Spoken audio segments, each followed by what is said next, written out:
bom estarmos juntos, irmãos. Depois da partida do nosso irmão Alberto, a saudade é grande, naturalmente, e a gente manda já daqui para ele um grande abraço e já oramos por ele. Daqui a um bocado ele está no ar a voar para São Paulo, no Brasil. E pronto, e é assim, isto é difícil, mas o Senhor é bom. O Senhor é bom porque é bom. E Ele é sempre bom. E uma das coisas que é a bondade do Senhor é o facto de nós sabermos que o Senhor está connosco, não é? Então não ficamos órfãos, pois não. Vamos contar com o Senhor para cuidar de nós. E para cuidar do irmão Alberto lá também. De modo que, o que eu gostaria agora, neste momento, era de vos convidar a abrir a Bíblia na segunda carta a Timóteo, capítulo 2 e versículo 15. O tema que eu pretendo falar-vos hoje é uma coisa muito importante, sabem? E eu espero que Deus me ajude, porque eu quero, numa penada, tocar em vários assuntos. Vamos a ver se eu consigo, isto é complicado.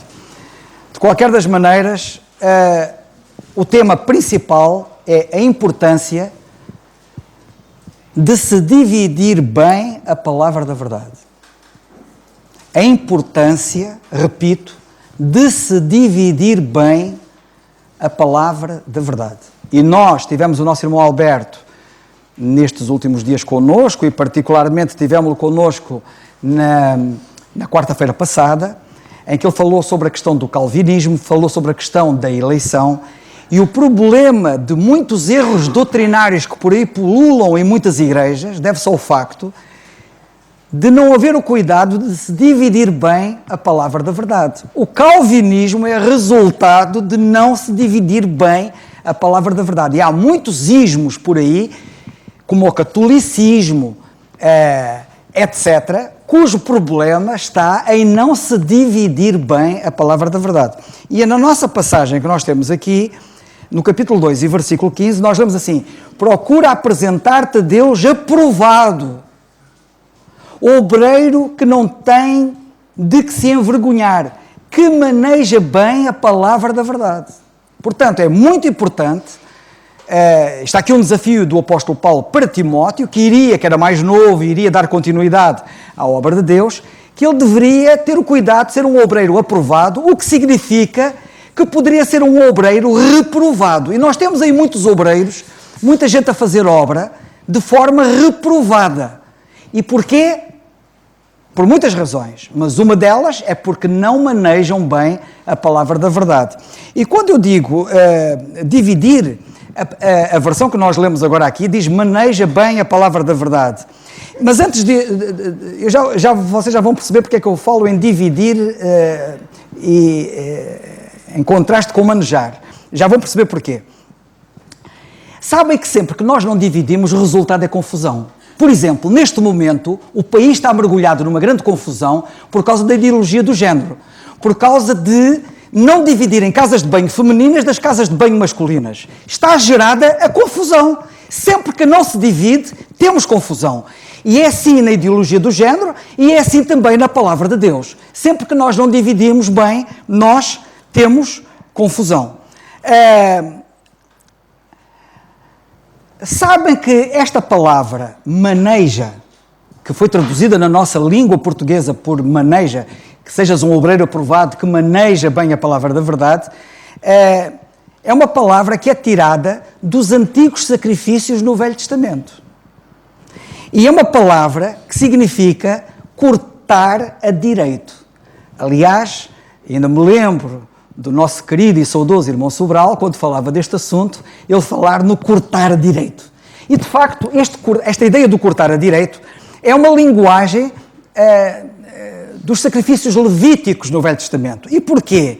Aliás, é interessante, por exemplo, que há uma versão holandesa que diz literalmente aquele que corta a direito a palavra da verdade. É preciso cortar a direito a palavra da verdade. E para que nós entendamos o que é que se passa na linguagem dos sacrifícios do Antigo Testamento, é assim, sempre que o sacrifício era trazido para ser oferecido a Deus, esse sacrifício tinha que ser dividido. Tinha que ser cortado, e aquilo tinha que se cortar a direito.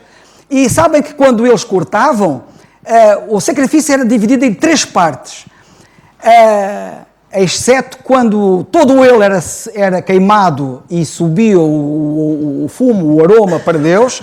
Ele era cortado em 3 partes. Uma parte era oferecida a Deus, outra parte era oferecida àquele que trazia a oferta e a outra parte cabia ao sacerdote. E, portanto, o sacrifício tinha que ser cortado a direito. Aquilo não era cortado de qualquer maneira, tinha que ser cortado a direito. E a ideia da palavra que o apóstolo Paulo utiliza na segunda carta a Timóteo, no capítulo 2 e versículo 15, tem a ver exatamente com isto mesmo. É esta ideia do cortar a direito do sacrifício que foi emprestada a 2 Timóteo, capítulo 2 e versículo 15, para nós podermos perceber o que é que significa manejar bem. Significa, resumidamente, e com este quadro em mente, significa dar a cada um o que lhe pertence por direito.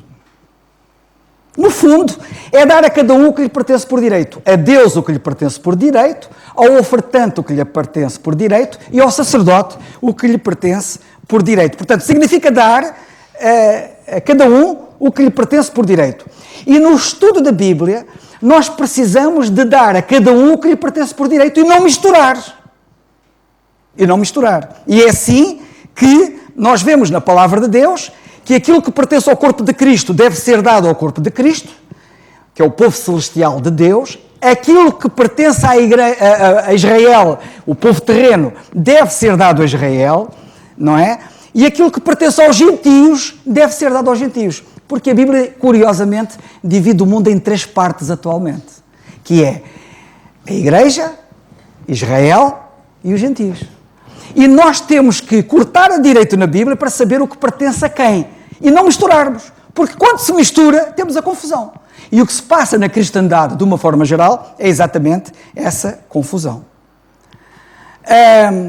Na primeira carta aos Coríntios, capítulo 10, versículo 32, eu cito, diz: não vos torneis causa de tropeço, nem para judeus, Israel, nem para os gentios, nem tão pouco para a Igreja de Deus. Reparem como Paulo divide o mundo em 3 partes. Não seja um tropeço nem para a Igreja, nem para os judeus, nem para os gentios. Ok? Portanto, quando nós estamos a estudar a Bíblia, nós temos que ter cuidado para não fazermos aplicações erradas. Temos que estar com cuidado a quem é que Deus está a falar. Se está a falar para a Igreja, se não está a falar para a Igreja, se está a falar para Israel, se está a falar para os gentios. Nós temos que saber para quem é que Deus está a falar. E, portanto, nós temos que ter cuidado na Bíblia, não apenas em relação a este assunto, mas a todos os assuntos. E vocês já vão perceber no decorrer da mensagem porque é que é importante não misturar, mas dividir bem, para não confundir e não ficarmos numa grande confusão. É importante não confundir fé com obras.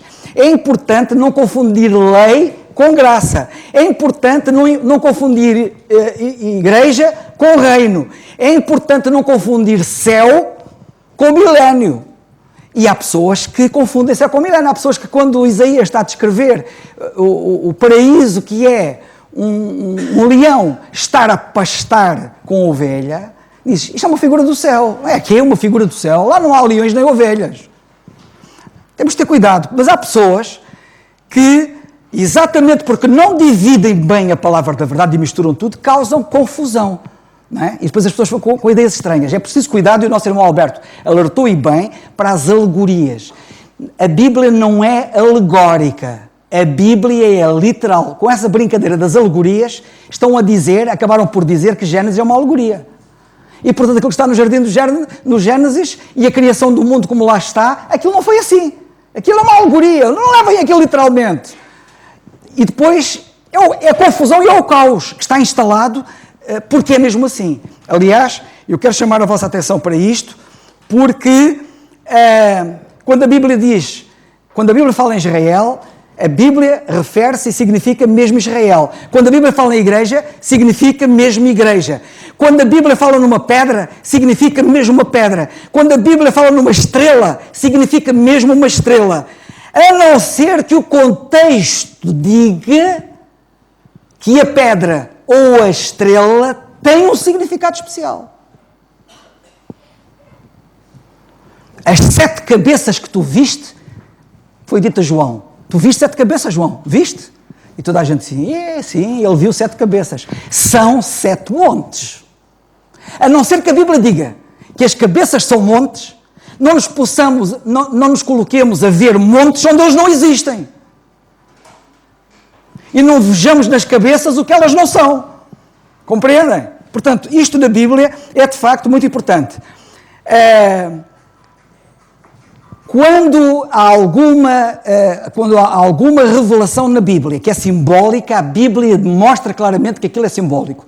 Não dizendo que é simbólico, não inventemos, porque senão vamos confundir as pessoas. Eu, quando estava a pensar o que é que iria falar-vos, pensava por onde é que iria começar, eu sei onde é que vou acabar, que ainda não cheguei lá. Assim me ajuda o Senhor, vamos lá ver se eu chego lá ao sítio onde eu quero acabar. De qualquer das maneiras, eu pensei em começar por aqui onde eu vou falar agora. É esta parte que eu falei agora antes, eu não estava a pensar falar, isto veio depois. Porque estou sempre a pensar no assunto. E o Senhor vai sempre dando inputs. E é assim, o apóstolo Paulo, escrevendo aos Filipenses, eu vou citar que é para não perdermos tempo, está bem? No capítulo 3, logo no versículo 1, ele diz assim, não me aborreço de escrever-vos as mesmas coisas. E é segurança para vós. As mesmas coisas. Eu não me aborreço. Olha, deixa-me dizer uma coisa. Eu, se calhar, ao estar a falar das mesmas coisas, para alguns, é um aborrecimento para vocês. Mas eu não quero saber. É aborrecimento para vocês? Não quero saber. Para mim, eu não me aborreço. E sabem porquê que eu não me aborreço? Eu não me aborreço de escrever as mesmas coisas. Sabem porquê? Porque é segurança para vós. É segurança para vós. E vocês pensam assim, mas eu já sei isso. Pensas tu que sabes. Tu esqueces-te facilmente da verdade. Sabem que uma das coisas que é característica do ser humano é ele esquecer-se. Então, no que toca às coisas de Deus, a rapidez com que nós nos esquecemos é impressionante. Reparem na Bíblia toda. Dos meus pecados eu me lembro hoje. Dizia o copeiro lá diante do faraó, porque ele tinha-se esquecido, tendo até prometido, eu não me vou esquecer, eu vou-me lembrar. Esqueceu-se. E nós temos muitas coisas na Bíblia para nos lembrar, porque nós esquecemos facilmente. E depois há outra coisa, e nós às vezes caímos no erro de que toda a audiência que está aqui sabe o que a gente sabe. Mentira! A audiência que está aí não sabe nem 1/10 daquilo que eu sei. E eu estou convencido que sabem. E então nós temos que partir do princípio de que estou a falar para pessoas que não sabem nada. Para que eu possa falar claro e para que as pessoas possam, de facto, apreender e receber e ficarem seguras. Eu estou seguro porque eu sei o que sei. Mas aqueles de vocês que não sabem o que eu sei, se calhar não estão seguros. Se calhar, se chegar aí alguém e vos fizer algumas perguntas e vocês, eu sei, eu até sei. Então, mas demonstra lá isso pela Bíblia. Estou baralhado, já não sei. Portanto, o apóstolo Paulo diz as mesmas coisas. Sabem uma coisa que ele fazia? Falava sempre as mesmas coisas. Vocês podem ficar amassados. Não quero saber. Eu não me aborreço. Paulo também não. E é segurança para vós. Eu faço isto não para vos aborrecer. Eu faço isto para vocês ficarem seguros. Era o que Paulo fazia. Segunda coisa, Pedro. Sabem o que é que Pedro disse? No capítulo 1 da carta que ele escreve na segunda carta, ele disse, não deixarei de exortar-vos sempre. Não deixarei de exortar-vos sempre acerca destas coisas. Estas coisas. E eu hei de exortar-vos sempre. Mesmo princípio, mesma filosofia, mesmo sistema, mesma preocupação, mesma certeza. Eu também tenho a mesma convicção. E por isso é que eu estou a falar do que falo. Ainda que bem as saibais. Pedro diz, não deixarei de exortar-vos sempre acerca destas coisas, ainda que bem as saibais. Vocês sabem? Se calhar vocês até sabem mais do que eu. Vocês sabem? Mas eu não vou deixar de vos exortar sempre, mesmo sabendo que vocês sabem. Sabem porquê? Porque, ainda que bem as saibais, diz ele, estejais confirmados na presente verdade. E tenho por justo, enquanto estiver neste tabernáculo, enquanto eu estiver vivo, Pedro estava a dizer assim, sabem que ele estava quase a morrer, quando ele escreveu esta carta. Ele escreveu, foi a última carta da vida dele. Ele sabia que o tempo, já não tinha muito tempo de vida. Ele disse, enquanto eu estiver vivo, enquanto eu estiver neste tabernáculo, tenho por justo despertar-vos a tendência. Nós temos duas grandes tendências. Uma é para esquecer e a outra é para dormir. E há muita gente que até é dormir na forma. Sabem o que é dormir na formatura? Eu sei, eu já dormi na formatura. Sabem que eu sou militar e já formei muitas vezes, até a marchar já dormi. Sabem o que é caminhar pelos matos fora, em coluna, e eu estar a dormir, a caminhar? Portanto, se há alguém que sabe o que é dormir na formatura, eu sei. E sei como é fácil vocês estarem aqui e estarem a dormir. A cabeça de alguns de vocês, eu estou aqui a falar, e anda aí a pensar não sei onde. Já está, já desviou. Já está. Eu estou a falar nisto e a vossa cabeça já está não sei onde. Aquilo está a entrar, passa ao lado, faz um bypass. Eu sei, sabem, eu também costumo estar aí sentado como vocês. E então eu quero chamar a vossa atenção para isto, porque me parece, de facto, muito importante. Despertar-vos com admoestações, diz Pedro. Curiosamente, Pedro estava a providenciar para depois da sua morte. Enquanto eu estiver neste corpo, enquanto eu estiver vivo, eu não vou cansar. Sabe o que? Ele estava a pensar que depois... E ficou escrito. E Paulo a mesma coisa. E ficou escrito. A tendência para esquecer, a tendência para dormir, para adormecer, é muito grande. E quando eu estava a comentar isto com o irmão Alberto, porque eu falava com o irmão Alberto, irmão Alberto, eu agora vou ter que falar àquela gente, o que é que eu vou falar àquela gente? E eu estava-lhe a comentar, em tom de desabafo, algumas das coisas que eu tencionava a falar, esta era uma delas, e eu estava-lhe a dizer assim, irmão Alberto, o pessoal tem tendência para esquecer e para dormir, e vira-se assim o irmão Alberto, ou para buscar novidades. Pois é. Ou para buscar novidades. As pessoas, e por isso Paulo, as mesmas coisas, é segurança para as mesmas coisas, não são outras. Mas as pessoas têm tendência para buscar novidades. Muito bem. Vamos suavemente entrar no assunto. Preocupa-me imenso a tendência com que as pessoas têm para se esquecerem e para adormecerem sobre as verdades de Deus. E uma delas é a questão da verdade, que é uma joia da coroa, a verdade do arrebatamento. Eu já falei aqui muitas vezes, ou algumas vezes. Eu quero vos dizer que isto, a situação, o quadro, preocupa-me. E vou-vos dizer porque é que me preocupa. Eu converti-me em 1975. Em 1975, e até nos anos 80, toda uma vasta área da zona de Aveiro, as pessoas todas estavam seguras acerca disto. Que a igreja, a verdade do arrebatamento, que a igreja vai ser arrebatada antes dos castigos apocalípticos caírem sobre a humanidade. Toda a gente, aquelas igrejas todas ali que eu conheço ali na zona, toda aquela gente estava segura acerca disto. Sabem de uma coisa? Neste momento, eu direi que menos de 10% estão seguros acerca disto. Sendo que 90% seguramente estão contra isto, que ainda é pior. Não é esqueceram-se, não é adormeceram, é beberam veneno. Porquê é que Paulo escrevia as mesmas coisas? É segurança para vocês. Ele sabia que se as pessoas não estiverem a dominar o assunto, elas ficam inseguras, e quando ficam inseguras, pronto, acabou. Sabem que é uma pessoa perder o controle do carro? Ficar inseguro? Estão a ver o que é um carro perder o controle? Vai haver desastre. Vai haver desastre. E eu já assisti, e estou a assistir a um grande desastre, a uma grande calamidade. Quando se diz que é um grande desastre, como é que se chama? Desastre quê? Quando é natural? Catástrofe. Eu estou a assistir a uma catástrofe espiritual. Eu estou a assistir a essa catástrofe. E por isso não me posso calar. E eu gostava de começar por dizer que é o seguinte, isto é um assunto vastíssimo, e evidentemente eu não vou falar exclusivamente e concretamente sobre o arrebatamento, não vou, só vou falar de um pequeno aspecto, e que vai tocar noutro aspecto, que é a questão do calvinismo, que nós ouvimos o nosso irmão Alberto falar, que é para vocês perceberem o que é que o nosso irmão Alberto disse, e vou-vos dar um exemplo concreto, para mostrar que o irmão Alberto está correto, certíssimo naquilo que ele diz.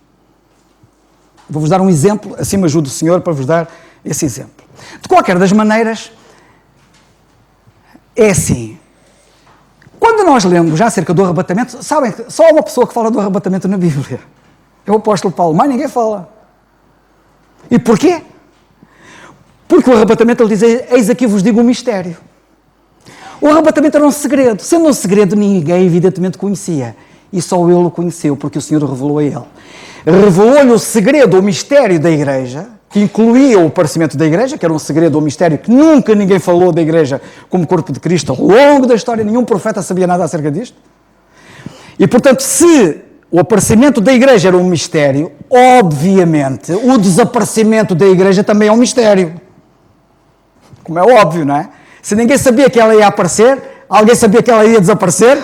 Ninguém sabia, certo? Portanto, isto é lógico. Mas esta é a lógica correta, não é aquele silogismo lá aristotélico, que ouvimos o irmão Alberto falar. Esta é a lógica certa, é a lógica bíblica. Não é a lógica da filosofia, que é enganosa. Esta é a lógica correta. Portanto, se o aparecimento da igreja é um mistério, o desaparecimento também é um mistério. E eu quero chamar a vossa atenção porque há alguns aspectos que as pessoas deviam ter a pestana aberta para compreender. Porque há pessoas que confundem o arrebatamento com a vinda de Cristo. E nisto, lá está, quando as pessoas não dividem, confusão. Ok? Nesta área também há confusão, na cabeça de muita gente. E depois muita gente anda aí aflita. Sinais. É agora que Jesus vem.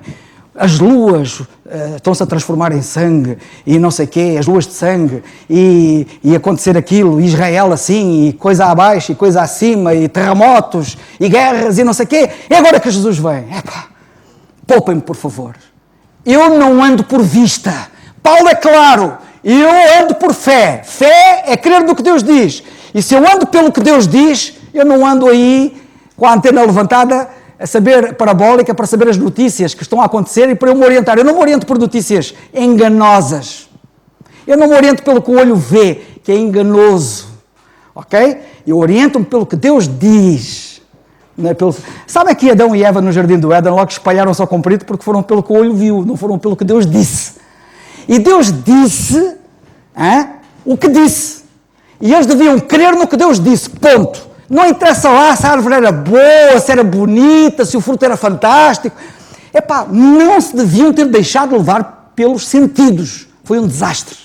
E nós temos hoje muita gente, atualmente, a deixar-se levar pelos sentidos. Pelo que sentem. Alguns até dizem, mas tu não podes falar o que fizer, mas eu senti. E então? E sentiste quê? Sabem quanto é que há muitos que estão com muitos sentidos lá no inferno? Compreendem? O sentimento não prova nada. O sentimento só prova que as coisas estão erradas. Ainda eu falava com o irmão Alberto agora, e sabem que ele é de origem árabe, a família, da parte da mulher. E ele conhece muito o mundo árabe, a cultura árabe. E sabem o que é que ele me disse? Que no meio dos árabes, no meio do islamismo, existem grupos que falam línguas. E agora? Os que falam línguas aí, que pensam que as línguas estão em vigor, como é que justificam isso? Tem a ver com a passagem, que se eu não tiver tempo, se calhar não vou ter tempo para falar nisso, mas tem a ver com a passagem que nós vamos ler, que ainda não chegamos lá, na segunda carta aos Tessalonicenses, em que o diabo está a enganar as pessoas. E sabem que há uma pessoa que é um grande imitador. O maior imitador do mundo. Quem é um bom imitador aí que imita pessoas? Há alguns aí na praça pública, não é? Vocês conhecem. Mas o maior imitador não é nenhum desses, é o diabo. Se há alguém que imita bem, é ele. Imita tão bem que até parece verdade. Aquilo que ele diz, aquilo que ele faz, etc. Bem, mas continuando. Mas as pessoas têm que usar da cabeça. Porquê é que confundem? Porque não dividem. Mas reparem, mesmo para quem não percebe nada de dividir bem a Bíblia, pensem no assunto. Na primeira carta aos Tessalonicenses, nós lemos ali, na primeira carta aos Tessalonicenses, que o apóstolo Paulo diz assim no capítulo 4, e passo a citar, ele diz assim...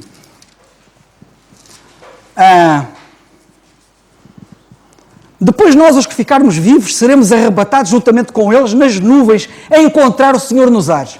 O apóstolo aqui fala de um encontro com o Senhor nos ares.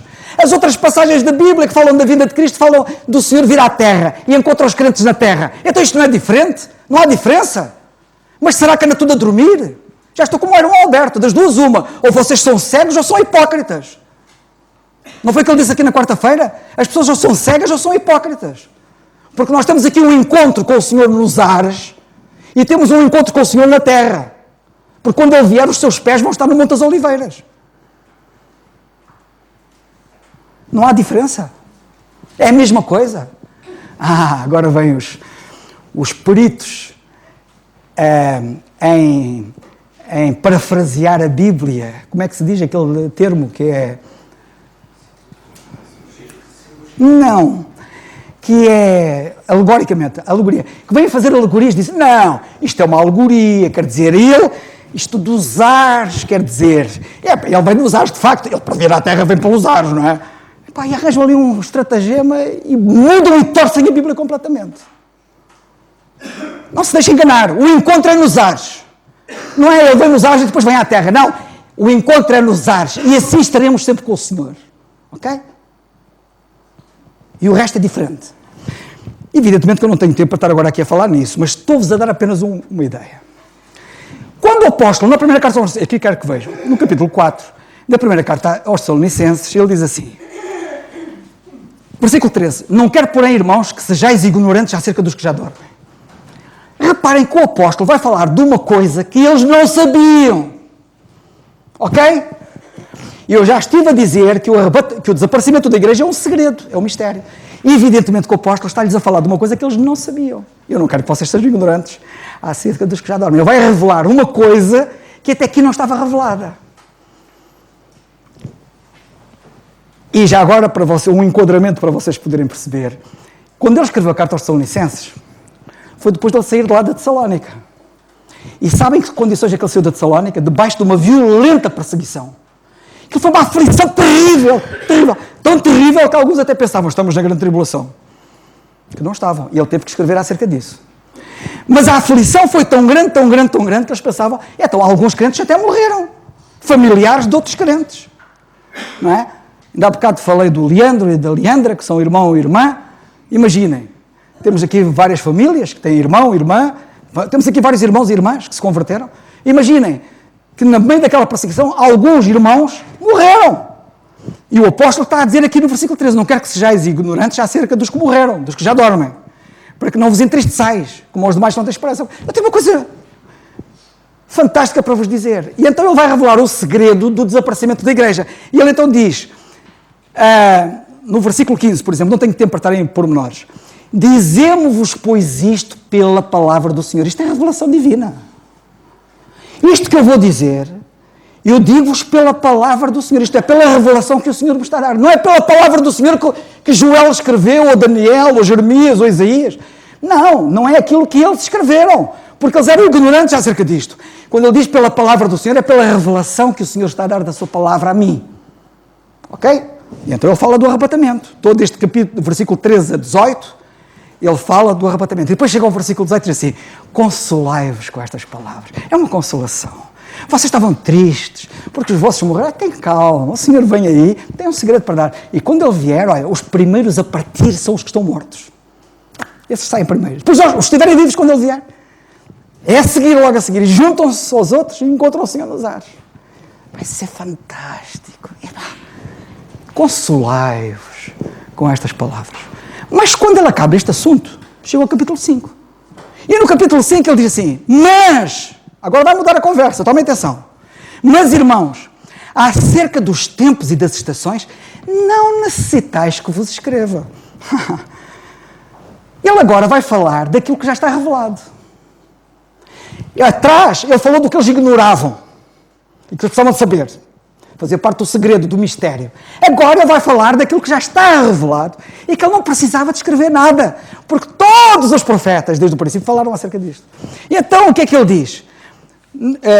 Acerca dos tempos e das estações, que é a linha profética, não sabes que vos escreva, porque vós mesmos sabeis muito bem que o dia do Senhor virá como ladrão de noite. Agora vai falar do dia do Senhor. O dia do Senhor é uma revelação profética. É uma revelação que Daniel falou, que Isaías falou, que Jeremias falou, que todos os profetas falaram desde o princípio, desde Samuel. Falaram do dia do Senhor. O grande e terrível dia. Dia de trevas, dia de juízo, dia de angústia. O grande e terrível dia do Senhor. Sobre isso eu não preciso de vos falar. Vocês sabem muito bem disso. Mas cuidado, não confundais. Não confundeis.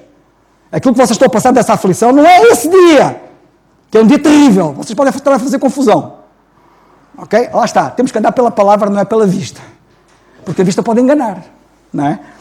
Quantos é que andam pela vista e para não ir mais longe, para ir na história mais recente, quantos é que desde a Segunda Guerra Mundial puseram-se a dizer o Hitler é o anticristo, o Mussolini é o anticristo, o não sei quem é o anticristo. E então, o que aconteceu ao anticristo? Era mesmo anticristo? Parecia, não parecia? Porque as pessoas andavam pela vista, não andaram pela palavra. E então, ele continua por aqui abaixo. Ai, que eu estou cansado. Mas isto cansa. Epá, isto cansa. Cansa porque isto não é fácil, percebem? E para explicar isto, em condições para vocês perceberem, isto tem que ser com enquadramento. Isto não é assim em duas penadas. Isto, pregar a David, e eu gosto muito de David e das pregações de David, pregar a David assim em duas penadas, vocês não apanham isto. Isto requer tempo. Requer estudo. Requer estudo.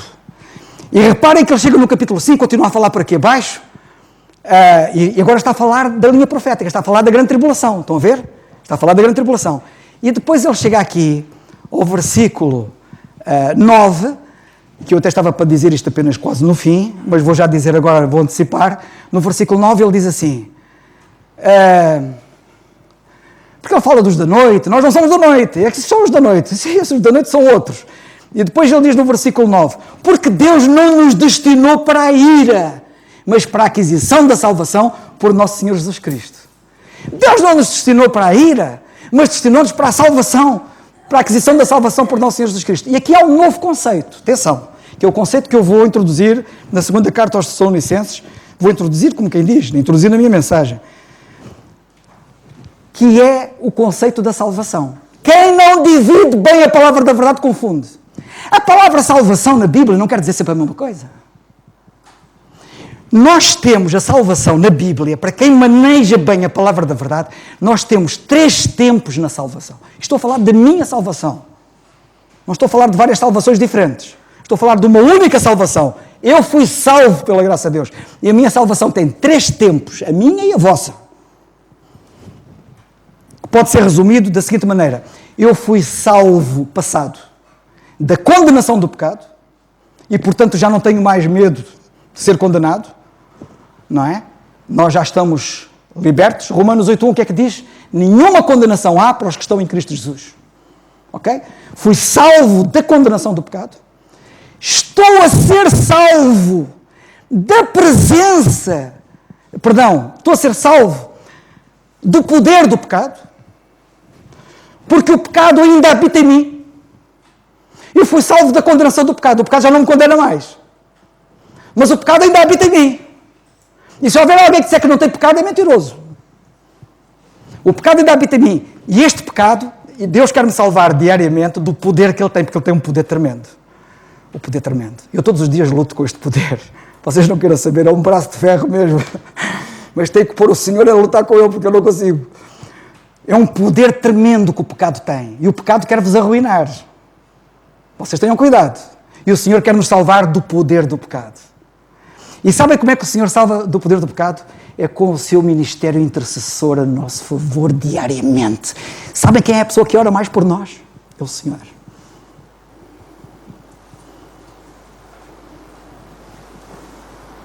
E por último, seremos salvos, futuro, da presença do pecado. Quando chegar o arrebatamento, e o Senhor vier aos ares e nós formos arrebatados, a Bíblia diz que o nosso corpo é transformado num corpo glorioso semelhante ao dele. E esse corpo, ao ser transformado, deixa de ter o pecado nele, que este corpo tem. Este corpo tem o pecado nele. A natureza pecaminosa está nele. Mas quando nós formos arrebatados, o corpo é transformado num corpo semelhante ao do Senhor, já sem pecado. E seremos salvos da presença do pecado. Que salvação é esta que temos aqui em 1 Tessalonicenses capítulo 5, no versículo... 1 Tessalonicenses capítulo 5, versículo 9.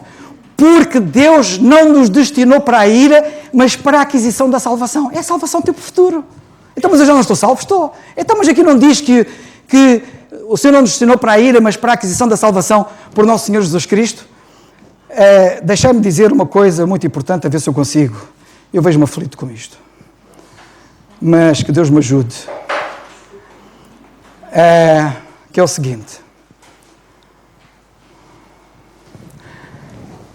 Vejam, por favor, o contexto. Nós, para estudarmos a Bíblia, temos que olhar bem para a Bíblia e não fugir do contexto da Bíblia. O que é que diz a passagem no capítulo 5 e versículo, que eu disse há pouco? 9. Deus não nos destinou para a ira, mas para a aquisição da salvação. Olha, primeiro, nós percebemos claramente, pelo contexto geral do texto que nós temos estado a ver, não é? Daquilo que eles já sabiam, o dia do Senhor, terrível dia, não é? Já estamos a perceber que a salvação refere-se a sermos salvos disso. Por outras palavras, vocês já têm consolai-vos uns aos outros com estas palavras. Quanto àquela situação da grande tribulação, o Senhor vai nos salvar disso, vai nos salvar da ira. Agora, para além de nós vermos que a salvação no contexto geral tem a ver com a salvação daquela situação terrível que é a grande tribulação, nós vemos na própria passagem, no contexto do versículo, que se refere a isso. Porquê? Alguém pode dizer assim, mas não será que o Senhor está-se a referir à salvação do fogo do inferno? Não será a referir à salvação, quando eu for salvo do fogo do inferno, não vou ser condenado ao inferno, vou ser salvo do juízo final, não vou ser condenado no juízo final? Não se referirá a isso. Não. Não. Refere-se à salvação da grande tribulação. Como é que eu sei isso? Porque o versículo 9 é claro. Porque Deus não nos destinou para a ira. Vocês sabem de uma coisa? No juízo final, eu já uma vez falei nisso. Estas coisas saem do sítio, depois eu vejo-me aqui aflito. No juízo final, não há ira. Sabiam disso? Na grande tribulação, Deus vai manifestar a sua ira. No juízo final, não há ira. Sabem que no grande trono branco, que é no juízo final, o que vai ser ali manifestado não é a ira de Deus, é a justiça de Deus. Não é a sua ira. Um juiz, só quem não sabe disto é que diz disparates, qualquer juiz neste mundo, para ser um bom juiz, e não há melhor juiz que o Senhor, um juiz não pode permitir que sentimentos ou paixões estejam envoltos na decisão da sentença. Nunca! Ele tem que cumprir o que está determinado na justiça, na lei. E executa aquilo, sem sentimentos, sem paixões. Ok? Sentimentos pessoais, paixões pessoais ficam fora do trono do tribunal. Têm que ficar fora. O juiz, e neste caso o Senhor, apenas precisa de dispensar justiça penal. É o que vai acontecer no juízo final. Portanto, apesar da palavra ira,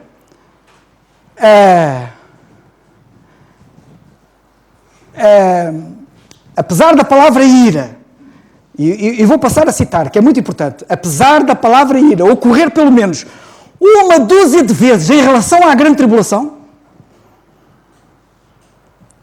e no livro do Apocalipse nós até lemos na grande tribulação do vinho da ira de Deus, o vinho da ira de Deus, que vai ser derramado, não misturado no cálice da sua ira. Isto é Apocalipse 14. O trono branco está em Apocalipse 19. Isto é a grande tribulação. Ok? Esta palavra nunca se encontra associada ao juízo final no grande trono branco de Deus. Nunca. Nós nunca temos ira relacionado com o grande trono branco de Deus. E por isso, o que nós encontramos no grande trono branco de Deus, no juízo final, o que nós vemos ali é o juiz consultar os livros. Vão-se abrir os livros. Pois é. Vão-se abrir os livros. E os registros. E é em função dos livros que a sentença vai ser parada. Não é ali emoções, não há sentimentos, não há paixões. É o que está nos livros, ok? Portanto, vamos ver se as coisas ficam direitas, que é para as pessoas não fazerem confusão. Já agora, eu não tenho tempo. Nós precisamos, sei lá de quanto tempo, para estudar a Bíblia. Quando o apóstolo escreve a segunda carta, eu já lá vou. Quando o apóstolo Paulo escreve a segunda carta, eu gostava de vos mostrar na Bíblia, que não tenho tempo, vários exemplos da salvação, tempo passado, da salvação, tempo presente, da salvação, tempo futuro, para manejarmos bem a palavra de Deus, para dividirmos bem, não misturarmos, não fazermos confusão, ok? Isto é muito importante. E neste caso estamos a falar da salvação tempo futuro nesta passagem. E há muita gente que baralha-se completamente porque não maneja bem a palavra da verdade. Quando ele chega à segunda carta, ele depois tem que escrever uma segunda carta. Porque apesar de escrever a primeira carta e dizer, olha, vocês não fiquem tristes por os vossos terem morrido, alguns de vós. Eu tenho um segredo para vocês. E fala do arrebatamento e diz, consolai-vos uns aos outros com estas palavras. Depois fala dos tempos e das estações que ele não precisava de escrever acerca disso. Ele disse, Deus vai nos livrar da ira futura. Aliás, na primeira carta ele já diz isso. Já repararam o que é que está escrito ali no versículo 1, capítulo 1, perdão, e versículo 10. Ele diz que eles estavam a esperar dos céus o seu Filho, a quem ressuscitou dos mortos, a saber, Jesus, que nos livra da ira futura. Ira futura não é o inferno. Livra-nos da ira futura é a grande tribulação. Ok? Toda a passagem de Tessalonicenses tem a ver com isto. Não façamos confusão, ok? Quando ele escreve isto, para eles se consolarem e tal, tinham perdido alguns familiares, mas ainda assim, ele teve que escrever uma segunda carta. A primeira carta não chegou. Escreveu a segunda carta. E ele escreveu a segunda carta, e sabem o que é que ele diz? Diz assim, versículo 1. Ora, irmãos, rogamos pela vinda do nosso Senhor Jesus Cristo e pela nossa reunião com Ele. Isto é, pelo arrebatamento. Eu não vou ter muito tempo, eu tenho pena. Hã? Não vou continuar. Não sei. Se calhar é melhor. O Nando é um homem sábio.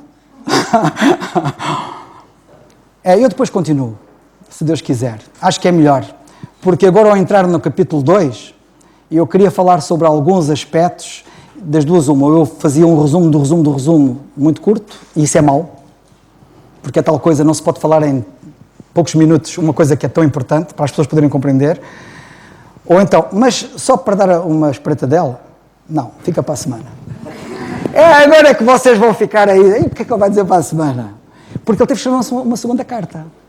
E vai voltar à carga sobre o mesmo assunto. E mais uma vez vai falar da salvação. Percebem? Mas eu agora não resisto. Esta tem que dizer. O Senhor pode-me levar esta noite. Capítulo 2. Eu depois continuo para a semana. Para a semana ou para quando o Senhor quiser.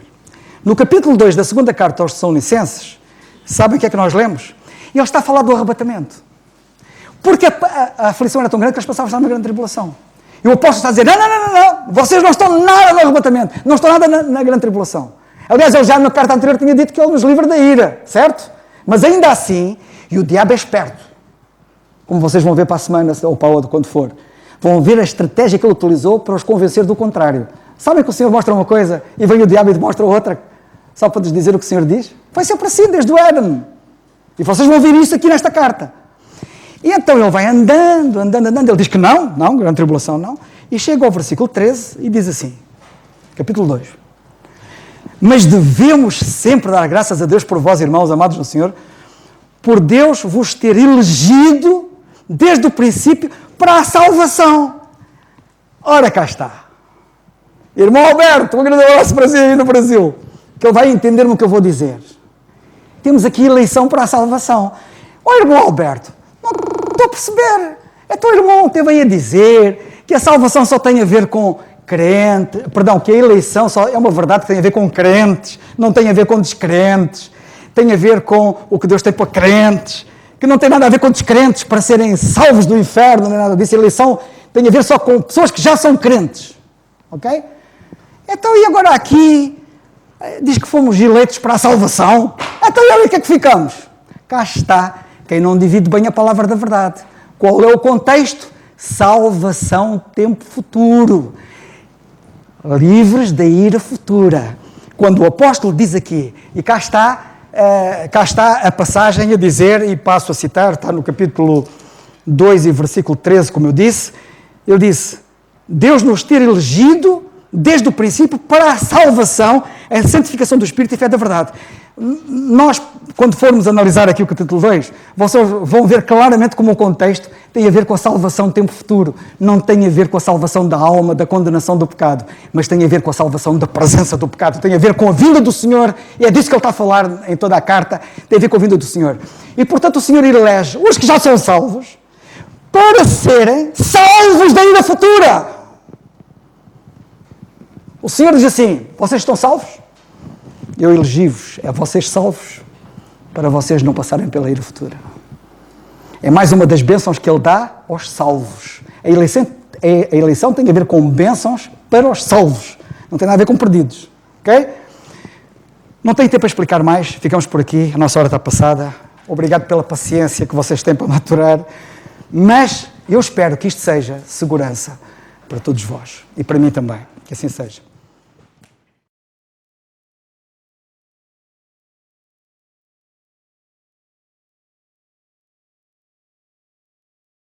Irmãos, este assunto é muito importante. Daí eu acho que era muito bom para a semana continuarmos a ouvir para não perdermos o fio à meada. E é uma preocupação muito grande mesmo, muito grande, porque infelizmente é algo patente. Nós, infelizmente, nas redes sociais, virmos muitos crentes porem gosto a barbaridades que se dizem, de outros indivíduos que se dizem iluminados e vão contra estas verdades. E depois há crentes que põem gosto. Das duas uma, ou põem gostos porque não leram aquilo que está escrito, as barbaridades que não... Ou são cegos ou hipócritas. Mas nós temos de estar seguros nisto, porque se a Igreja não fizer diferença nestas verdades, quem fará? Quem fará? Estamos à espera do quê? Isto é muito importante, nós estarmos seguros nesta verdade, mais do que nunca, para não gaguejarmos quando nos perguntarem. Eu acho que se calhar, não tenho a certeza, pronto, já perdemos a batalha. Que o Senhor nos ajude, e é muito importante estarmos seguros nisto, porque se não estivermos seguros nisto, vamos embarcar. E embarcamos num navio muito perigoso que não tem porto seguro. Que o Senhor nos ajude, e acho que era muito bom para a semana continuarmos a ouvir esta explicação, porque isto é muito importante, é mesmo segurança para nós, para todos nós. Vamos ficar de pé, irmãos, e vamos terminar com a oração. Senhor nosso bendito e amado Pai, nós graças te damos mais uma vez por aquilo que esta manhã nós ouvimos, Senhor, de tão importante que é, porque é a Tua Palavra, trata-se da Tua Palavra, Pai, trata-se daquilo que Tu nos queres ministrar à Tua Igreja, Senhor, trata-se de algo que serve de segurança para nós. Dá-nos paz, Senhor, dá-nos alento, dá-nos ânimo, Senhor, sabermos que Tu nos livras da ira futura, Senhor, sabemos que Tu tens algo reservado, Senhor, para o Teu povo, para a Igreja, Senhor, que hoje, Senhor, vive, Senhor, tempos difíceis, mas temos a certeza, Senhor, de que Tu estás no cuidado e que a qualquer momento, Senhor, não precisamos de sinais, não precisamos de nada, simplesmente precisamos de estar atentos à Tua Palavra, e Tu nos dizes que a qualquer momento, já o apóstolo Paulo esperava pela Tua vinda, Senhor, e a qualquer momento Tu podes vir e arrebatar a Tua Igreja, Senhor, e nós Te agradecemos por isso, porque é algo que dá-nos satisfação e dá-nos paz, Senhor. Mais uma vez te agradecemos pelo Teu Filho, Senhor, que expôs a Tua Palavra, que Tu continuas a cuidar, Senhor, da Tua Igreja local, e obrigado, Senhor, pela bênção que é podermos ter estudos assim, Senhor. Isto é uma verdadeira mensagem, Senhor, que Tu nos ajudes a podermos estar atentos e a ter os ouvidos, Senhor, para ouvir aquilo que Tu nos queres dizer. E infelizmente nós esquecemos rápido, Senhor, mas que a Tua Palavra não possa passar assim ou de leve, Senhor, possamos gravá-la no nosso coração. Mais uma vez te agradecendo tudo aquilo que Tu nos deste esta manhã, agora te pedindo, Senhor, que Tu cuides de cada filho Teu no regresso aos seus lares, onde quer que possam estar, e possamos durante o dia ir pensando nisto e falando uns com os outros, Senhor, acerca daquilo que ouvimos. É tão importante, Pai, no nome do Teu Filho, nosso Senhor Jesus Cristo. Amém.